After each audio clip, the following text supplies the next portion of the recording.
Quando um filme se torna um clássico, sentimos que já sabemos tudo sobre ele. Afinal, conhecemos a trama, sabemos quem são os atores e até conseguimos repetir algumas falas. No entanto, às vezes as histórias mais interessantes do cinema vêm dos bastidores, desde comidas ruins até acidentes terríveis. Aqui estão 10 histórias sombrias por trás dos nossos filmes favoritos.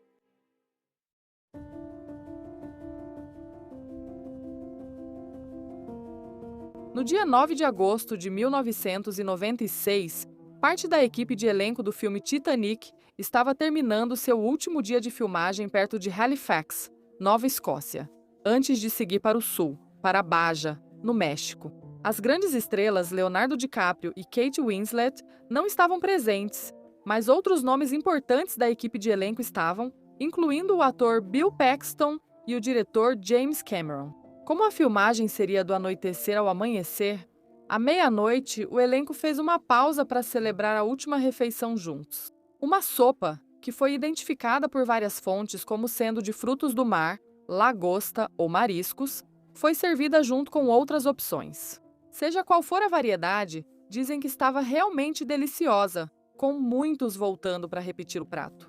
A refeição terminou e todos voltaram ao trabalho. Marilyn McAvoy, uma artista do set, percebeu como todos ao seu redor pareciam confusos. Ninguém parecia conseguir fazer seu trabalho ou funcionar direito. A situação continuou a piorar, com pessoas rolando no chão, rindo, chorando e vomitando. O ator Bill Paxton contou sua experiência à Entertainment Weekly, compartilhando: "Um minuto eu me sentia bem. No minuto seguinte, eu estava tão ansiosa que queria respirar dentro de um saco de papel." James Cameron, com medo de que houvesse uma neurotoxina mortal no peixe, causando o problema, correu para o banheiro para se forçar a vomitar. Seu raciocínio rápido acabou salvando-o de uma internação quando os membros menos afortunados do elenco e da equipe finalmente foram levados para o hospital. O culpado foi identificado como fenilciclorhexilpiperidina, PCP. Também conhecida como pó de anjo, é uma droga ilegal vendida nas ruas que causa alucinações, dissociação e comportamento agressivo, entre outros efeitos colaterais. Os números variam, mas estima-se que de 60 a 80 pessoas foram expostas ao PCP no set. A polícia de Halifax não conseguiu determinar quem colocou a droga na sopa naquela noite. E o caso foi oficialmente encerrado em 1999, citando falta de suspeitos. Cameron explicou à Vanity Fair sua teoria. "Havíamos demitido um membro da equipe no dia anterior por causar problemas com os fornecedores de comida. Achamos que esse idiota planejou o envenenamento para se vingar dos fornecedores. Ignorando ex-funcionários insatisfeitos, isso não é o que pensamos quando mencionam drogas em Hollywood. Melhor deixar a sopa de lado por enquanto."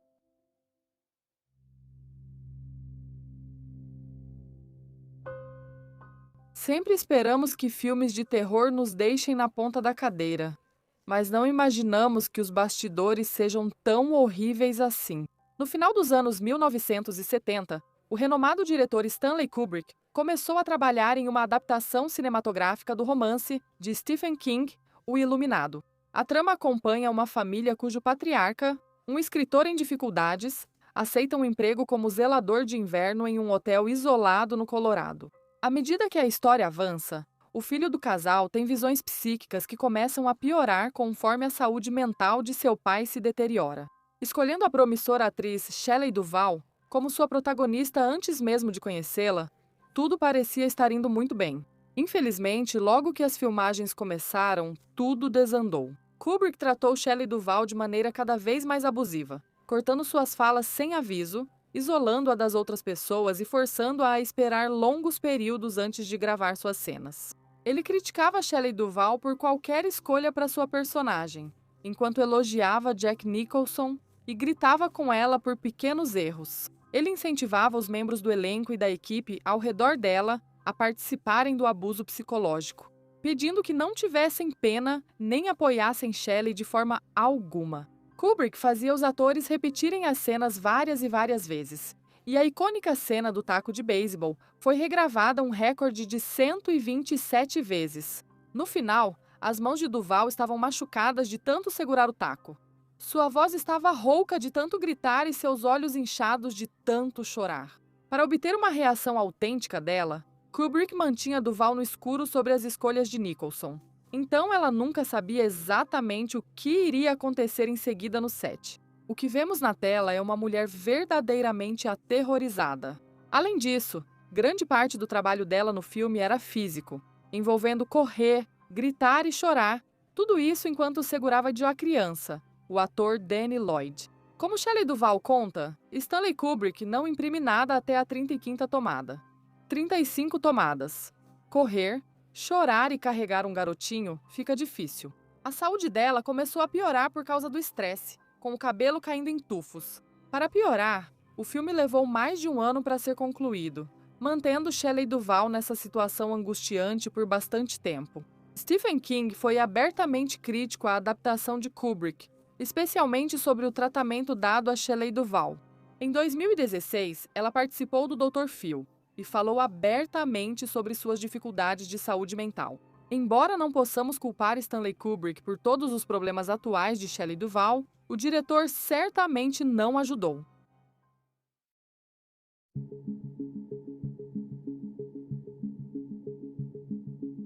Em 1985, durante as filmagens de Top Gun, ocorreu um assustador acidente aéreo.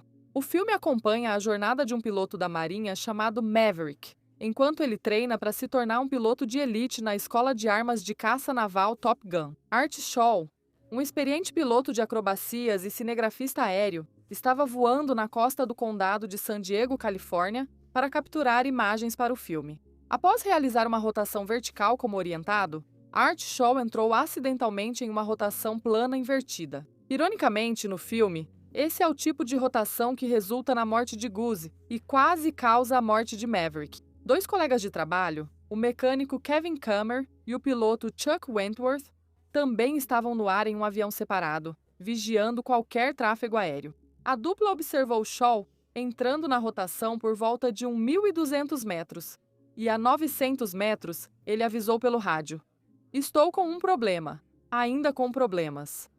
A 450 metros, Shaw avisou de novo pelo rádio: "Estou com um problema sério." Infelizmente, Shaw não conseguiu se recuperar e sua aeronave caiu no Oceano Pacífico, a cerca de 8 quilômetros da costa da Califórnia. Quando Cameron e Wentworth chegaram à área onde o avião de Shaw deveria estar, não havia sinal dele. O Conselho Nacional de Segurança no Transporte concluiu que o giro invertido e plano desorientou Shaw, fazendo-o perder o controle da aeronave. Outros sugerem que o equipamento falhou, pois Shaw era muito habilidoso e já havia superado giros planos invertidos antes. Embora alguns destroços tenham sido recuperados, o avião inteiro junto com o corpo de Shaw nunca foi encontrado. O filme, lançado em 1986, foi dedicado à memória dele.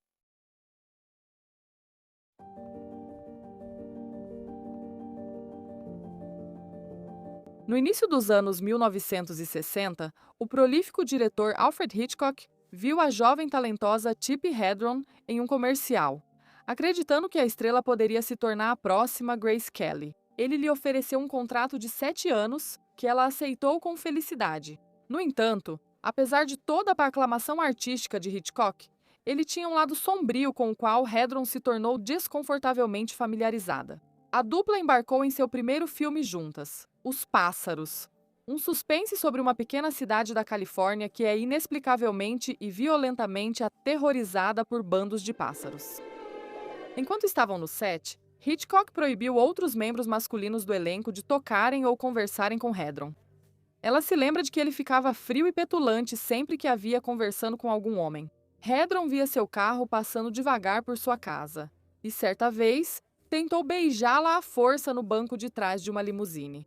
Depois que Hedren recusou suas investidas, o comportamento de Hitchcock ficou cada vez mais difícil para ela lidar. Durante as filmagens de Os Pássaros, Hedren se viu em perigo desnecessário em várias ocasiões, especialmente no clímax da trama, quando os pássaros atacam Hedren. Ela foi várias vezes assegurada de que usariam pássaros mecânicos, mas no dia da filmagem avisaram que seriam pássaros vivos. Os treinadores foram orientados a amarrar pássaros ao figurino dela, e lançar outros em sua direção. Enquanto as câmeras rodavam, Hitchcock simplesmente assistia ao caos, conta Hedron, apavorada. Eu estava tão focada na minha própria sobrevivência que nem percebi. Mas depois me disseram que era ainda mais horrível e de partir o coração para a equipe assistir. E não havia nada que ninguém, além de Hitchcock, pudesse fazer para acabar com aquilo. O abuso de Hitchcock contra Hedron seguiu em seu segundo filme, Marnie, e ele até colocou uma porta secreta no camarim dela para seu escritório. Após recusar trabalhar novamente com ele, Hitchcock a manteve presa ao contrato, paralisando sua carreira pelos 7 anos que Hedron havia concordado. Hitchcock se recusou a escalá-la em qualquer outro de seus filmes. 3 anos se passaram entre Marnie e o próximo filme dela, Uma Condessa de Hong Kong. O filme, dirigido por Charlie Chaplin, tinha ela em um papel coadjuvante. Infelizmente, nenhum dos projetos em que ela trabalhou com Hitchcock teve o mesmo sucesso que Marnie ou Os Pássaros. Em um evento da Associação de Críticos de Televisão em 2012, Hedron afirmou: "Não havia nada que eu pudesse fazer legalmente. Não existiam leis sobre esse tipo de situação. Se isso acontecesse hoje, eu seria uma mulher muito rica." Hedron passou a falar publicamente sobre as circunstâncias de seu relacionamento com Hitchcock várias vezes, tanto em entrevistas quanto em seu livro Chip, uma autobiografia publicada em 2016.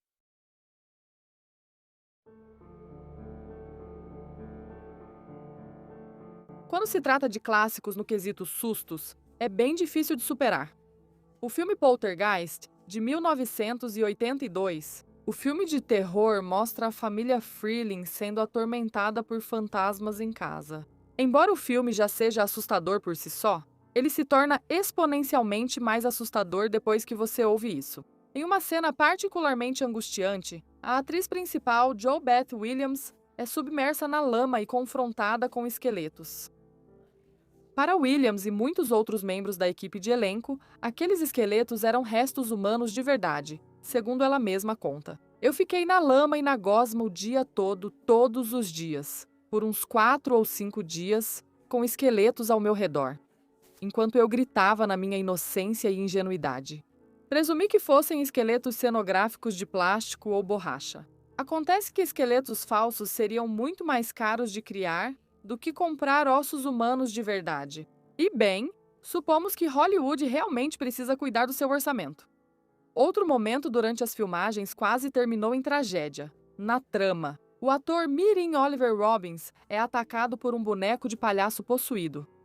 Enquanto gravavam essa cena, o boneco mecânico teve uma pane e quase estrangulou Robbins no processo. No início, quando o menino gritou, "Eu não consigo respirar", Steven Spielberg pensou que era improviso. Só quando a cor de Robbins começou a mudar, que Steven Spielberg correu para tirar o boneco dele, salvando sua vida. Isso só mostra que Hollywood não é só brilho e glamour. E você pode acabar se metendo em uma piscina de lama com restos humanos. Tudo como parte do trabalho, não é?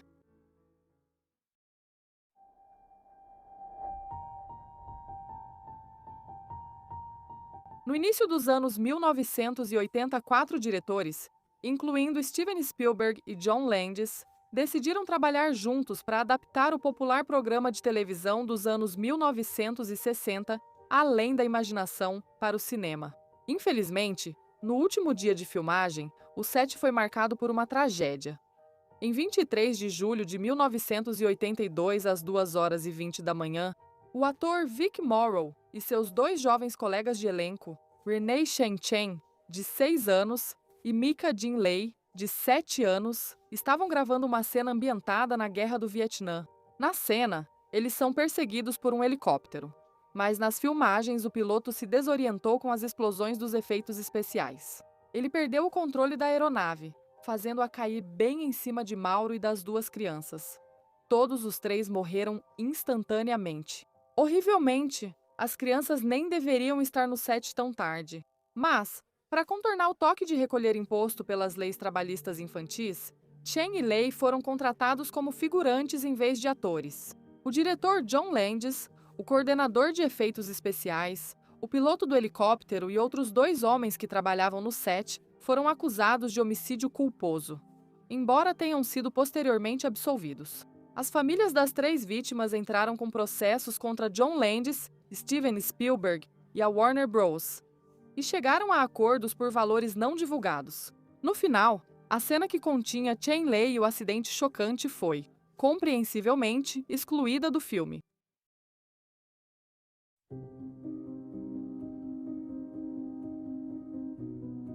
Em 1928, Michael Curtiz, que mais tarde dirigiria o famoso filme Casablanca, ainda era relativamente novo em Hollywood e estava ansioso para deixar sua marca. O novo filme de Curtiz, A Arca de Noé, foi anunciado de forma hiperbólica como o drama mais espetacular já exibido nas telas de cinema.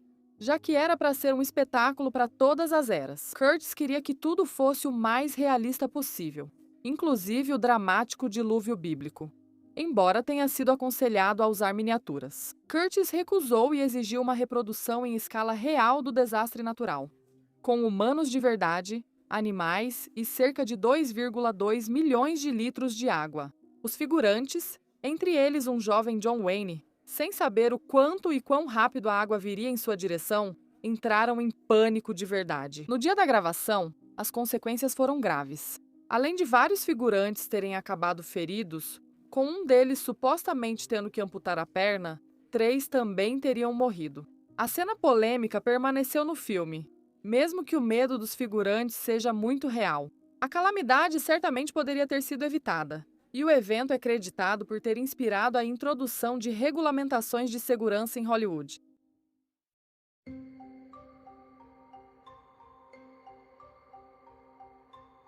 Assim como a Arca de Noé, a versão de 1925 de Ben-Hur foi filmada em uma época em que a segurança era escassa, baseado no romance de 1880 Ben-Hur, Uma História do Cristo, de Lowell Wallace. A história se passa na Jerusalém do primeiro século e acompanha a vida e os desafios de um judeu rico chamado Judá Ben-Hur.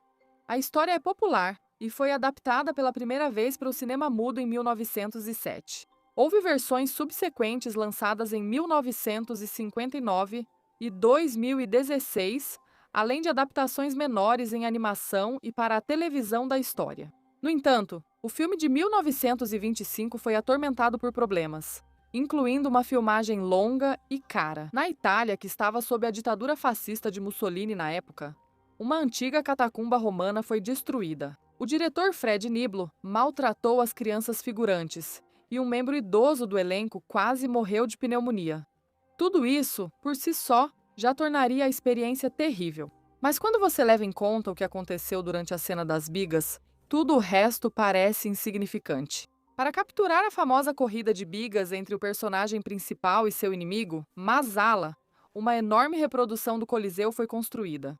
Infelizmente, ela não estava equipada para lidar adequadamente com cavalos e bigas. E depois de algumas tomadas, sulcos se formaram na pista. Isso teve consequências devastadoras quando os atores faziam a curva da pista em suas bigas. Uma das rodas do veículo quebrou quando o cubo bateu no chão. Isso lançou o seu condutor, um dublê, cujo nome não foi divulgado, bem alto no ar. Ele caiu em uma pilha de madeira próxima e posteriormente morreu devido a ferimentos internos. Além disso, pelo menos 100 cavalos foram mortos durante as filmagens.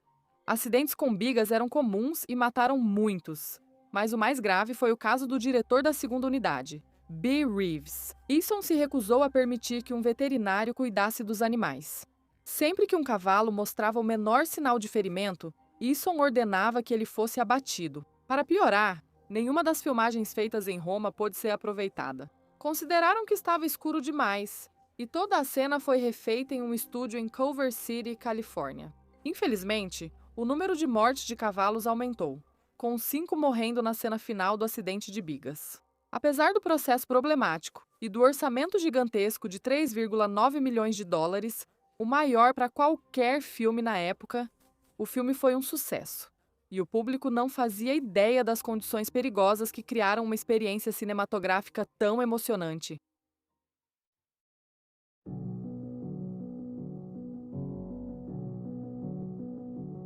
Poucos filmes têm um apelo tão atemporal quanto O Mágico de Oz. Desde a interpretação sonhadora de Somewhere Over the Rainbow, por Judy Garland, até gerações de crianças assustadas pela atuação de Margaret Hamilton como a Bruxa Má. O filme, adaptado da amada série de livros de L. Frank Baum, continua a encantar. Infelizmente, o clássico de 1939 foi marcado por experiências horríveis que fazem o filme parecer menos apropriado para uma família e mais controverso. Com o tempo, Judy Garland, que tinha apenas 17 anos, foi instruída a perder peso para o papel. Ela recebeu anfetaminas e foi colocada em uma dieta de sopa de frango, café preto e cigarros. As anfetaminas serviam para suprimir o apetite dela e mantê-la acordada durante as exaustivas filmagens de 72 horas entre as cenas. Garland e colegas de elenco recebiam pílulas para dormir e para estimular,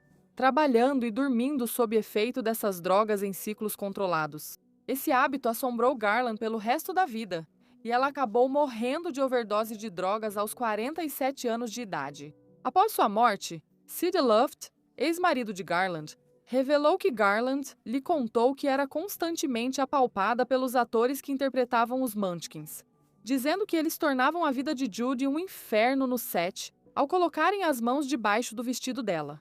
Os homens tinham 40 anos ou mais. Além do tratamento horrível que ela recebia, o elenco era constantemente colocado em situações de perigo.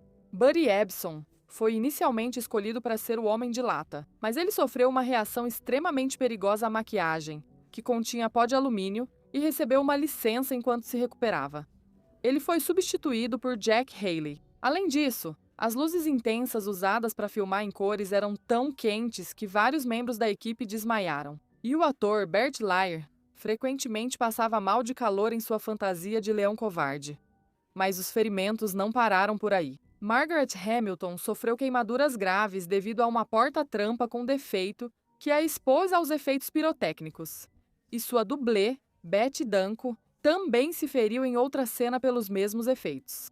Além disso, alguns adereços e fantasias no set eram tóxicos. Tanto a fantasia do espantalho quanto a vassoura da bruxa má eram feitas de materiais cancerígenos, e a neve na cena dos campos de papoulas era composta por fibras de amianto. Apesar de quão comovente seja a história de O Mágico de Oz, ela entrou para a história de Hollywood como um dos filmes mais perigosos de se trabalhar.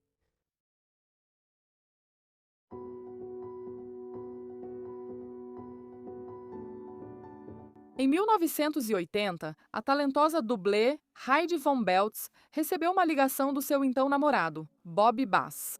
Ele era coordenador de dublês no set de Cannonball Run, perto de Las Vegas, e achou que Von Beltz seria ideal para dublar Farrah Fawcett. O filme é uma comédia sobre um grupo eclético de equipes de corrida de carros nos Estados Unidos. Os grupos embarcam em uma competição pelo país, tentando ver quem consegue ser o mais rápido a dirigir de Connecticut até a Califórnia. Com a chegada de Von Beltz, ficou claro que nem tudo estava às claras. Disseram a ela que iria no banco do passageiro enquanto o carro zigue-zagueava pelo trânsito na direção contrária. Mas o Aston Martin em que ela deveria andar parecia extremamente inseguro. Os pneus estavam carecas, a direção era defeituosa e a embreagem não parecia funcionar para o carro. Para conseguir dar partida, ele precisava ser empurrado por outro carro e, pior de tudo, não havia cintos de segurança instalados. O diretor, Hal Needham, levou o carro para ser consertado por um mecânico e depois Bass saiu para dar uma volta com o carro.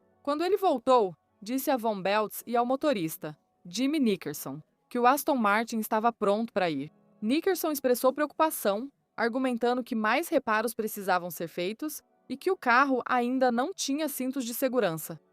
Infelizmente, ele foi ignorado por causa da pressa. Assim que as filmagens começaram, Von Beltz lembra de ouvir alguém gritar mais rápido pelo walkie-talkie, antes do Aston Martin colidir de frente com outro carro e seu corpo ser lançado violentamente contra o para-brisa. O carro deveria desviar no último minuto para evitar o tráfego oposto, mas a coluna de direção travou, causando um acidente que não deveria ter ocorrido. A cena foi regravada para o filme após o acidente. Von Beltz ficou paralisada do pescoço para baixo devido a uma fratura grave na quinta vértebra. Médicos disseram que ela teria que usar cadeira de rodas, mas Von Beltz conseguiu ficar de pé sozinha. Depois de muitos anos de esforço, ela nunca recuperou totalmente sua mobilidade, mas conseguiu recuperar algumas de suas habilidades físicas com o tempo. Após o acidente, foram criadas novas regras exigindo cintos de segurança em todos os carros de acrobacias. Ela processou por lesão e depois recebeu indenização de 4,6 milhões de dólares. Apesar de sua lesão, Von Beltz permaneceu otimista e gentil, e foi muito sentida por seus amigos e familiares quando faleceu em 2015, aos 59 anos de idade. Já ouviu alguma dessas histórias de terror de Hollywood? Ou conhece outra interessante que esquecemos? Conta nos comentários. Obrigada por assistir.